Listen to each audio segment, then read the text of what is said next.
तो दोस्तों, दो टूक बात में आपका स्वागत है। मैं चाहता हूं आप सब भी एक बार जुड़ जाएं। बड़ौदा चुनाव पर बात करेंगे। परिणाम लगभग आ चुके हैं। कांग्रेस के उम्मीदवार इंदुराज भालू ने जो है ओलंपियन पहलवान योगेश्वर दत्त को आखिर चित कर ही दिया है। करीब 12,400 वोटों से वो विजयी हो गए हैं। लेकिन जिस तरह से बीजेपी ने इस चुनाव में पूरी तरह से भरपूर कोशिश की थी और अच्छा चुनाव भी लड़ा है बीजेपी में, इसमें भी कोई दो राय नहीं है। लगातार उनके स्टार प्रचारक, मंत्री, मुख्यमंत्री, उप मुख्यमंत्री, बीजेपी के प्रदेश अध्यक्ष ओम प्रकाश धनखड़, तमाम दिग्गज जो बीजेपी के थे, उन्होंने बड़ौदा में जो है पूरी तरह से जमे हुए थे। वो ग्राउंड लेवल पर जमे हुए थे। लेकिन भूपेंद्र सिंह हुड्डा और दीपेंद्र सिंह हुड्डा, मैं सीधे तौर पे कहूँ, ये केवल कांग्रेस का कोई और दिग्गज वहाँ नज़र नहीं आ रहा था। पिता पुत्र दोनों की लड़ाई थी और दोनों ने इस लड़ाई को आखिर जीत लिया है, भूपेंद्र सिंह हुड्डा और दीपेंद्र सिंह हुड्डा। क्योंकि जिस तरह से बड़ौदा में पहले भी जो है हुड्डा का कहें या कांग्रेस का कहें, उन्हीं का उम्मीदवार जो है विधायक था, तो अब जो है इस चुनाव का परिणाम आने के बाद कहीं न कहीं जो कयास लगाए जा रहे थे, जो दावे किए जा रहे थे कि हम जो है हुड्डागढ़ को तोड़ देंगे, हुड्डागढ़ ध्वस्त हो जाएगा, लेकिन पिता पुत्र की मेहनत आखिर रंग लाई है।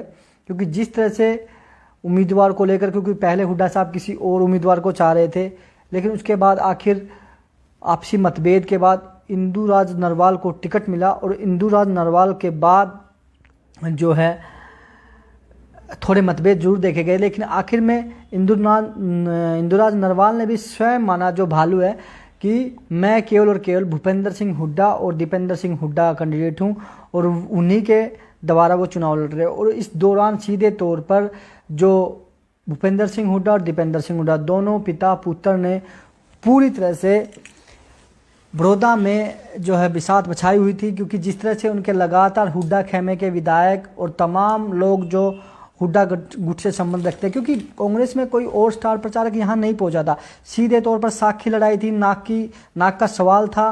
क्योंकि भूपेंद्र सिंह हुड्डा का गढ़ है और दीपेंद्र सिंह हुड्डा दिन रात वहाँ बड़ौदा में डटे रहे।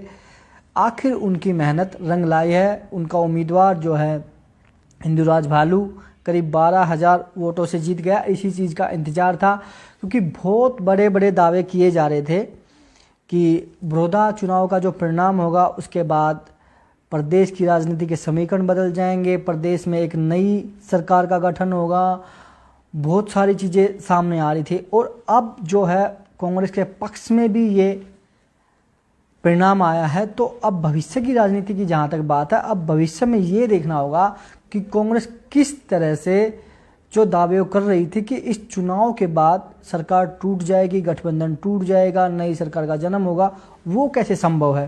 क्योंकि इससे पहले भी कांग्रेस का ही उम्मीदवार वहाँ पर विधायक था और इस परिणाम के बाद जो है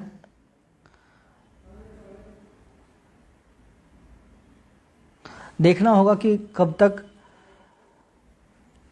जो दावे किए जा रहे थे वो सच में पूरे होते या फिर वो चुनावी विषाक्ति चुनावी बातें थी या इस चुनाव तक ही सब कुछ सीमित था। और रही सरकार की बात, गठबंधन सरकार को व्यक्तिगत अगर मैं बात बताऊं, गठबंधन सरकार को इससे कोई बड़ा नुकसान नहीं होने वाला। हाँ, वो बात अलग है कि एक सरकार की जिम्मेवारी बनती है, क्योंकि अभी तक जितने भी जो उपचुनाव हुए हैं उनमें सरकार के नुमाइंदे ही जीते हैं, सरकार का उम्मीदवार ही जीतता है। लेकिन यहाँ जो है एक अलग तरीके का चुनाव था और कांग्रेस का गढ़ नहीं कह सकते, सिर्फ और सिर्फ हुड्डा गढ़ यहाँ था। क्योंकि हुड्डा का जो पिस्तेनी गांव है वो भी बड़ौदा के आसपास ही है। तो कुल मिलाकर हुड्डा और दीपेंद्र हुड्डा दोनों की ये लड़ाई थी और दोनों ने कड़ी मेहनत करके आखिर इस लड़ाई को जीता है और वो बधाई के पात्र हैं। मैं किसी और को बधाई नहीं देना चाहता, भले ही कांग्रेस की कुमारी शैलजा हो या अन्य नेता हो, क्योंकि यहाँ प्रचार प्रसार में ज़्यादा लोग नहीं आए थे। केवल और केवल पिता पुत्र दिन रात यहाँ डटे हुए थे। हाँ, उनके जो खेमे के जो विधायक हैं, उनके जो साथी हैं, वो ज़रूर यहाँ मौजूद थे। पूर्व शिक्षा मंत्री गीता बुक्कुल भी प्रचार में मौजूद थी। यहाँ से बादली से विधायक कुलदीप वत्स भी प्रचार में मौजूद थे। इसके अलावा कुलदीप शर्मा, जो हुड्डा गुट के लोग थे वो तमाम लोग थे। कर्ण सिंह दलाल, या फिर यूँ कहें आनंद सिंह जो पूर्व विधायक थे, जो भी तमाम नेता थे, रघुवीर सिंह कादियान, हुड्डा गुट के जो विधायक थे, या जो हुड्डा साहब को अपना नेता मानते हैं, प्रदेश में अभी भी हुड्डा साहब को अपना नेता मानते हैं, वो लोग प्रचार प्रसार में शामिल थे। रही बात बीजेपी की, बीजेपी भले ही यहाँ हार गई है, लेकिन बीजेपी ने एक अच्छी टक्कर दी है, एक अच्छा चुनाव लड़ा है। और जिस तरह से बीजेपी के नेता यहाँ मौजूद थे, उन्होंने भी पूरी तरह से यहाँ जी तोड़ मेहनत की है। मैं आपको बता दूँ, सबसे बड़ी जिम्मेवारी, जिस तरह से ओम प्रकाश धनखड़ बीजेपी के प्रदेश अध्यक्ष थे, बहुत ही ज़्यादा मेहनत की, बहुत ज़्यादा जो है उन्होंने लड़ाई लड़ी, खुद वह वहाँ मौजूद रहे। हालांकि बाद में मुख्यमंत्री और उप मुख्यमंत्री और जेजेपी के तमाम नेता भी प्रचार प्रसार में जुटे, लेकिन सबसे ज़्यादा अगर फोकस रखा बड़ौदा में, वो तो बीजेपी के प्रदेश अध्यक्ष ओम प्रकाश धनखड़, जिन्होंने बेहद ही उम्दा मेहनत की है और उसके परिणाम भी देखे गए हैं। लेकिन आखिर में कांग्रेस यहाँ बाजी जीत गई है। लेकिन सवाल ये खड़ा होता है कि इतनी मेहनत के बावजूद भी, इतने कोशिश के बावजूद भी, आखिर क्यों बीजेपी को यहाँ हार का सामना करना पड़ा? ऐसे क्या कारण रहे? क्योंकि उन कारणों से बीजेपी को निपटना होगा, उन कारणों से बीजेपी को जो है सबक सीखना होगा। क्योंकि सीधे तौर पर अगर देखा जाए तो बड़ौदा का जो इलाका है, वहाँ जाट बेल्ट ज़्यादा है। 1,78,000 के आसपास वोट थे, जिनमें समथिंग 90,000 के आसपास जाट वोटर्स हैं। और किसानों का ये इलाका है, किसान ज़्यादा तादाद में है। और जिस तरह से कुछ ही महीने पहले जो कृषि बिल लागू किया, जिसका शुरुआती दौर से ही विरोध होने लगा था, विरोध के बावजूद भी ये बिल पास कर दिया गया। हालांकि इस दौरान जो बीजेपी खेमे के कुछ मंत्री या नेता थे, उन्होंने भी अपना मंत्री पद त्याग दिया था इसके विरोध में कि ये बिल जो है किसानों के हित में नहीं है। उसके बावजूद भी लगातार बीजेपी इस बिल को लागू ही कर दिया और उसके बाद से ही उनका विरोधाभास शुरू हो गया था। तो कुल मिलाकर ये कहा जा सकता है कि इस चुनाव में क्या बीजेपी को कृषि जो कानून बनाया गया उसका खामियाजा भुगतना पड़ा?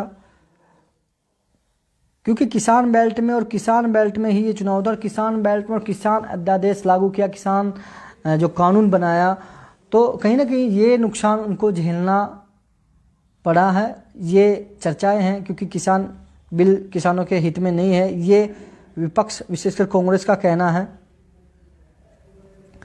उसी प्रकार बात की जाए